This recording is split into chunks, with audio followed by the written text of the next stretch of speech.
Where are you going? Where are you going? Here. No. Guys, Daddy will be here. Your first lesson. What? Okay. Park sa plano.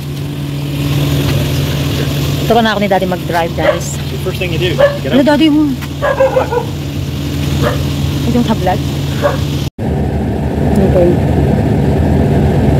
Can you see down the side of the van?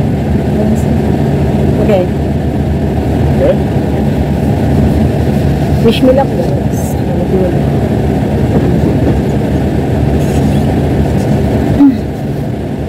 Okay. Foot on the brake. Huh? The brake is the middle pedal. Middle? Yep. This is the brake. That's your brake. Oh. You only use this leg for braking, for gas. Braking and gas. This one? Yes. Only this one? Yes. Not this one? Why? Not like that? No. Don't get into the two pedal thing, because that causes problems. Is it you might accidentally hit the gas instead of the brake. One foot, the right foot, the gas, the braking. Okay. Okay. So your brake is in the center. The parking brake is on the left side. Parking brake. Yeah, we're not going to worry about that. Oh. Gas. Gas. There. Yeah. Feel.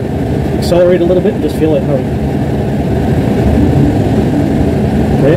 Feel how that is. Okay. Okay. So foot on Cannot the that feel so much? foot on the brake. No. Take your symbols in. Oh.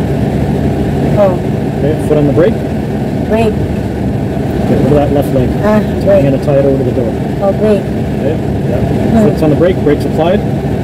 Put your gear shift I in. don't understand, Daddy. You're so very fast to talk. Okay. Relax. Put the brake. Oh. Foot is on the brake. Oh. Okay. Change your gear to drive. Change my gear to drive. Yes. How that? Drive.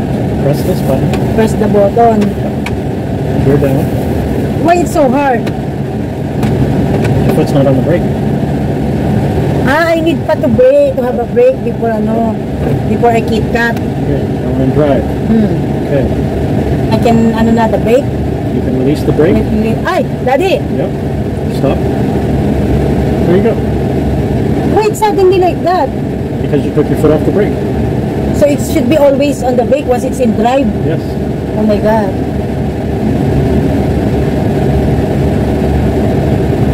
Daddy, Steer to the right. how are you not to steer the Steer to drive? the right. Yeah.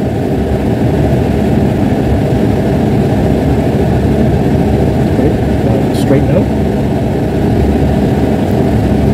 Oh my God, it's so hard. Okay. Keep straight. No. Yeah. That's it, girl. How I There you know? go. There you go. I don't know how if I'm straight or not. Oh, wait, I go there. Because that's where you're steering. The direction you steer is the direction you'll go. I don't know how, if it's straight or not eh. Daddy, I need to stop. And hit the brake. Okay. Ready to go past these vehicles? Yeah, just Yep. Where you steer it is where the vehicle goes. Okay. So slowly advance. Continuous recording will Steer now around start. the vehicles. On your smartphone, connect to a Wi-Fi network whose name starts with Thinkware. I'm straight now? Yep. Steer around the vehicles. Naku, my God, Daddy, how will I know if it may... We'll watch the clearance. Where the laneway is, you see these lines on the road? There we go. Just straighten it this way so we don't hit the curb on this side. I don't know why. There you go. Now straight. How will I know if I'm straight? I don't know why. You know if you're straight by the direction the vehicle is traveling. I'm not that so confident, Dad. Okay. Okay. Steer back into this lane. This lane? Yep. Back to go this way. Remember Oh my God. direction of the vehicle. Oh my God. Okay. Okay, there we go. Let's hit the brake. Brake. Hit the brake? Yep, it's brake. I'm not going to take you into a built-up area yet. We're done for that. Okay. Put the vehicle in park. Why? Put the vehicle in park. Still have my brake? Yeah, you got to keep your foot on the brake. What? Press this down. Ay, what happened, Daddy? Press this. Cameras are active with the inside now.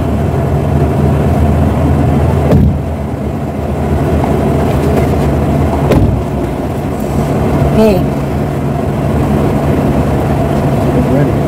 Brake on. Brake applied. Brake on. Press down. Drive. Continue to drive. Make sure no traffic is coming. Mm-hmm. There to go. This way. Remember Oh my God. Oh my God. Okay. Okay, there we go. Let's hit the brake. Hit the brake. Hit the brake. Yep, hit the brake. I'm not going to take you into a built-up area yet. Not ready for that. Okay. Put the vehicle in park.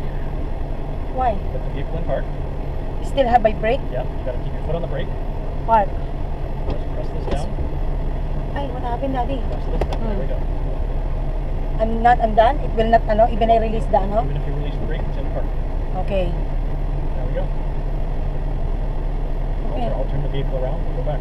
Okay. Balik kami, guys.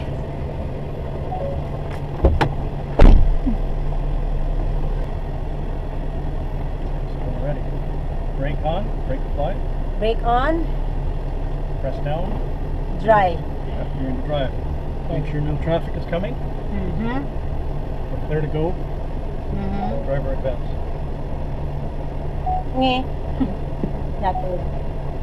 Okay. Okay. Yeah, don't worry, we'll have it on camera here. I'm so pangit there. Maybe. Release a little bit. Release the brake.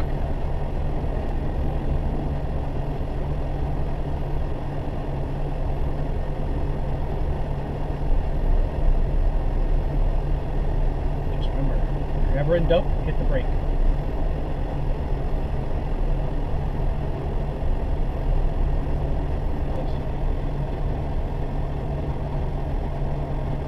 Left, straight, turn to the right. Now you're past this vehicle. Don't overcorrect yet. Now go this way. Why we don't Give it a move? little gas. We don't move eh. Yeah, because we're going uphill. Wait lang. Gas? Naku, Daddy. Wait for the, yeah. This is our customer. Yeah, I know. Go this way a bit so you're not close to him. Okay. So now we're around him. Steer it to this side. Sneak around this. Left, left, left, left. Okay, there we go. Straighten up. Straighten up to the right. Naku, Go straight. where ba my wheels is? There we go. Give it a Okay. little gas. Just a touch. There we go. Not too much, just gentle, baby. Just gentle, gentle and steady. Gentle and steady. Come on. Keep your foot on the gas, but just gentle. Don't put it to the floor. I don't feel much nga. You'll get it. Naku, Daddy.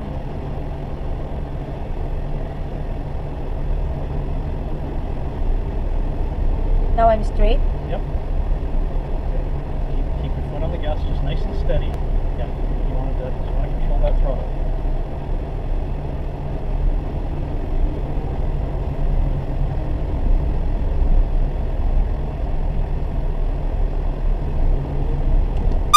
Yeah.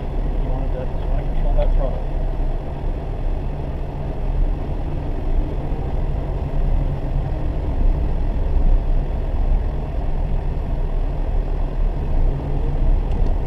And guys, I'm able to drive. I'm happy. I want more.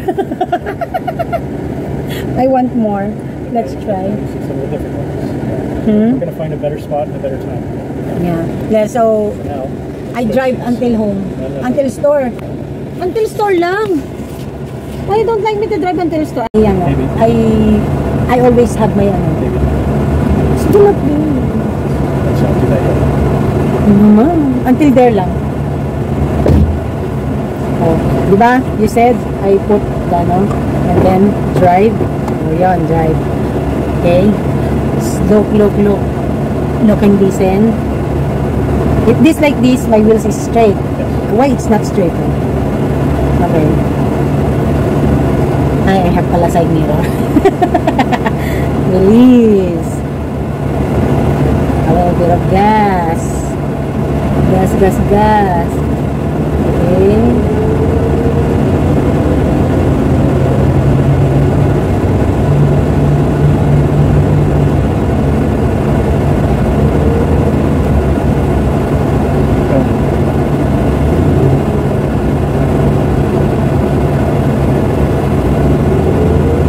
Daddy. Oh my gosh. Oh my god.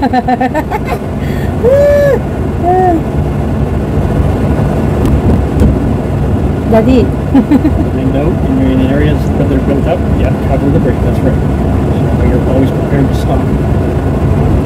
That's what I'm always doing. You might think that I'm going fast and it's out of control, but I'm covering the brake. Right. Ready to slow down for this bump? Slow down for this bump. Let's stop. I did. Take it nice and gentle. Nice and gentle. So watch for things that are overhanging. You don't want to get too close to buildings. Okay. You don't want to get too close to the center, because especially here, people come around the corners. Okay. Nice and clear. Let's go down. And then I will get put back like that. Naku, Daddy. Vehicles coming. So you've got the right of way. Make clear. Let's come down.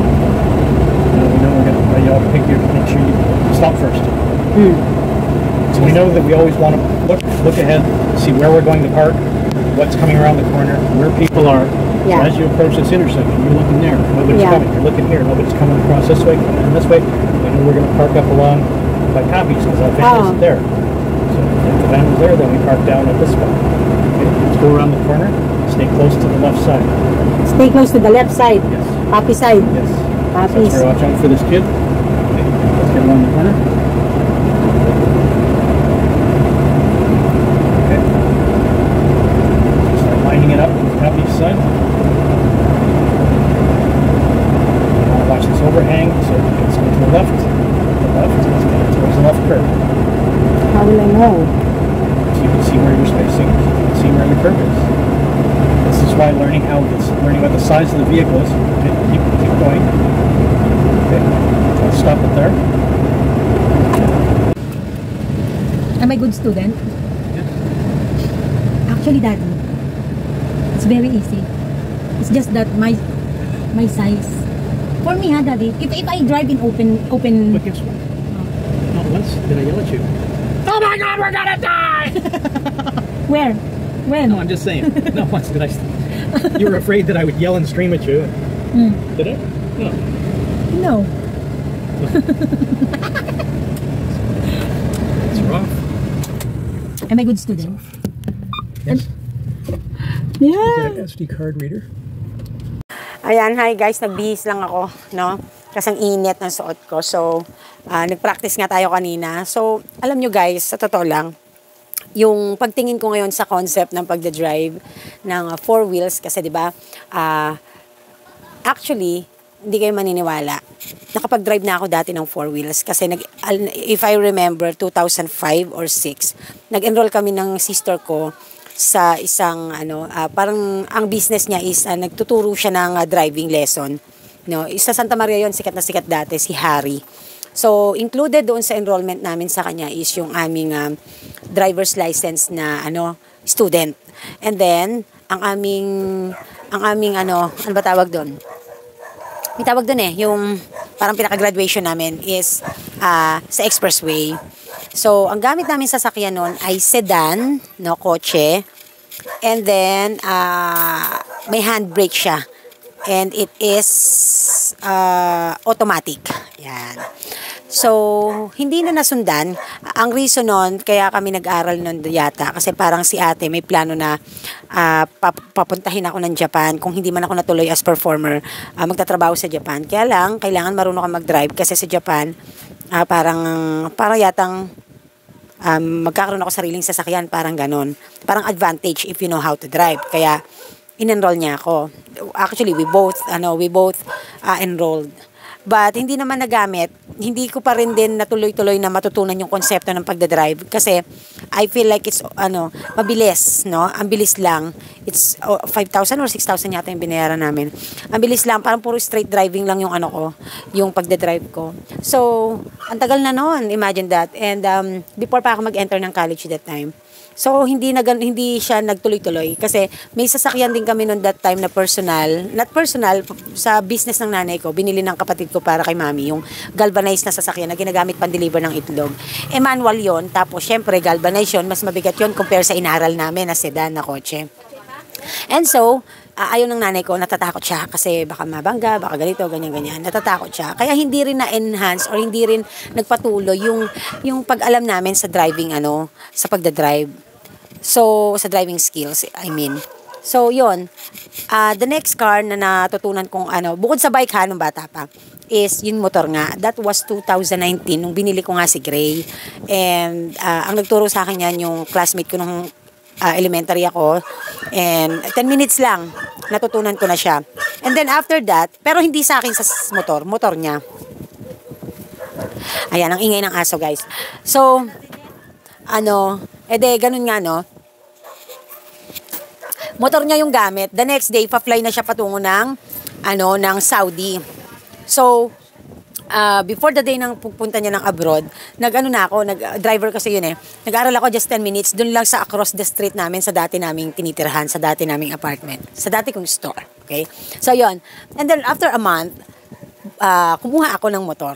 And luckily, ang dami kong supporters para matuto ako kasi andyan yung mga kapitbahay namin, yung cameraman ko, si Jobit, yung kaibigan niya, si Lance, na parang magkakaibigan na rin kami, yung isa pa namin kapitbahay, si Joshua. So, yun. So, talagang sinasamahan pa nila akong pumunta sa iba't ibang lugar dito na pwede kami makapag-practice mag-drive. Umulan, umaraw, kasama ako. Yun. And then, the next nga is, nag-isip nga akong bumili ng tricycle. That is pandemic pa. Nung pandemic, nag-tricycle ako. And yung motor naman ng tricycle na yon ay hindi katulad ng super talaga na fully automatic katulad ng Mio na meron ako. Yung motor ng tricycle, nung nabili ko na second hand, is semi-automatic. No? May clutch. Clutch ba tawag doon? Nakalimutan ko, parang basta may may tinitimpla para umusad. Basta semi-automatic siya. So, yun yung next ko. And, natutunan ko lang siya ng mabilis, no? Dahil, siguro kasi open yung nakikita ko, harap likod, open yung tricycle. Kasi kaya yung kaha is, nakikita ko. Kung may masasagi ako sa kabilang side. Ngayon naman, ito naman pagdadrive ko ng na sa bagay, first day pa lang naman, nakakaano siya talaga. Nagigets ko siyang i-drive, pero kinakabahan pa din ako kasi nga, hindi pa ako marunong manansya kung paano ako magiging matutong straight mag-drive. So, it is a valid reason, syempre, imagine that.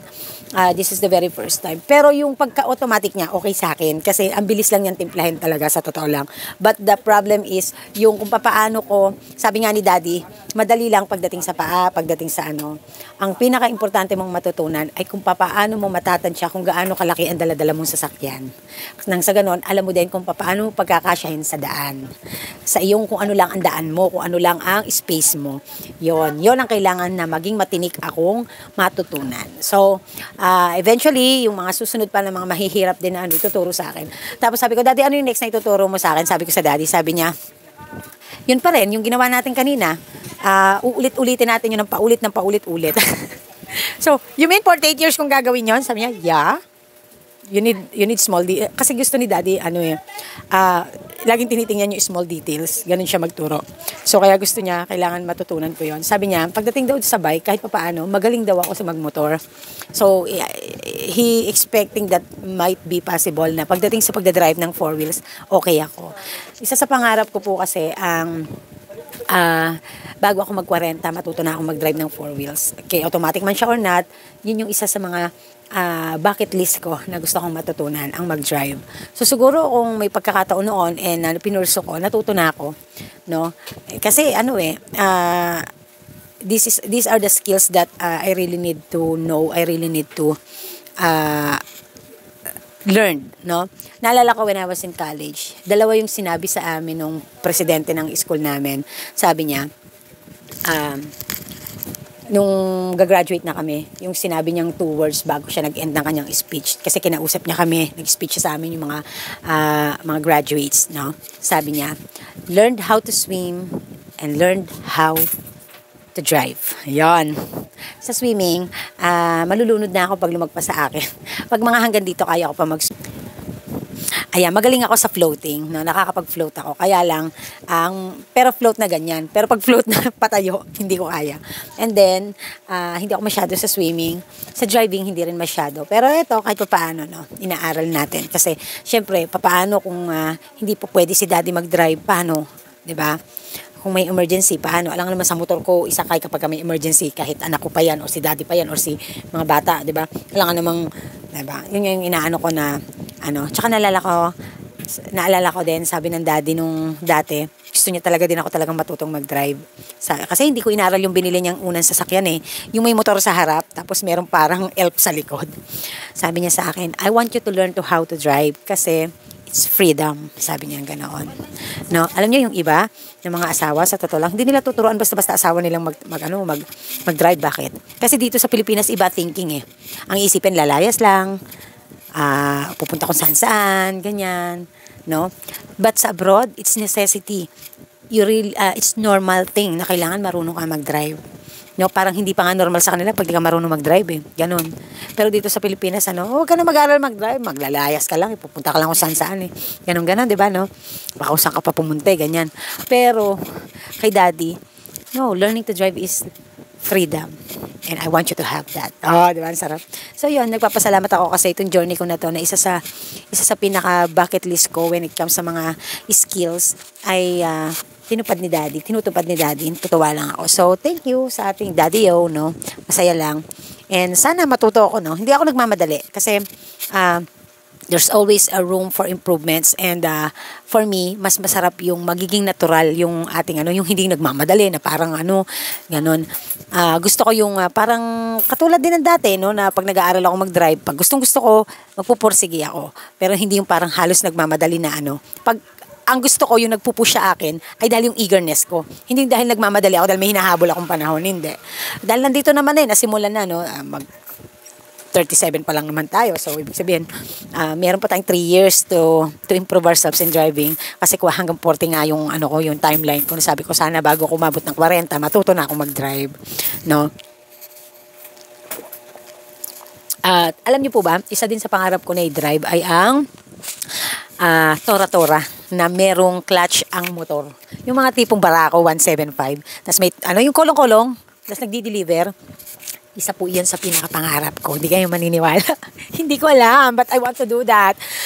Astig na astig ako. Sa totoo lang, mas astig na astig ako dun sa mga babaeng nakaganon kaysa dun sa mga nakakotse. Literal. Astig na, pag nakakakita ko, even now, pag nakakasalubong kami ng daddy, sabi ko, wow, nice daddy. Wow, that is cool, no? Minsan may edad na babae, nakapag-drive ng kolong-kolong na may dalang mga gulay, tapos may motor. Tuwang-tuwa talaga ako noon. Ewan ko, isa yun sa gusto ko, isa yun sa pangarap kong gawin. Hindi ko alam. Napakasimple lang ng mga pangarap ko talaga, no? Talagang sobra, grabe. So, talagang nagpapasalamat din ako sa Daddy Park natin. So, yun lang, na-share ko lang naman sa inyo. But today, pag-uusapan natin talaga ay ang tungkol sa utang na naman kasi may tanong. So, mahaba ang video, expect nyo na at makinig kayong mabuti. Sinare ko lang sa inyo yung mga ibang side ng pangyayari at update sa buhay ng Mami Park. Yung sa ganon ay makita nyo kung ano yung nag-improve, no?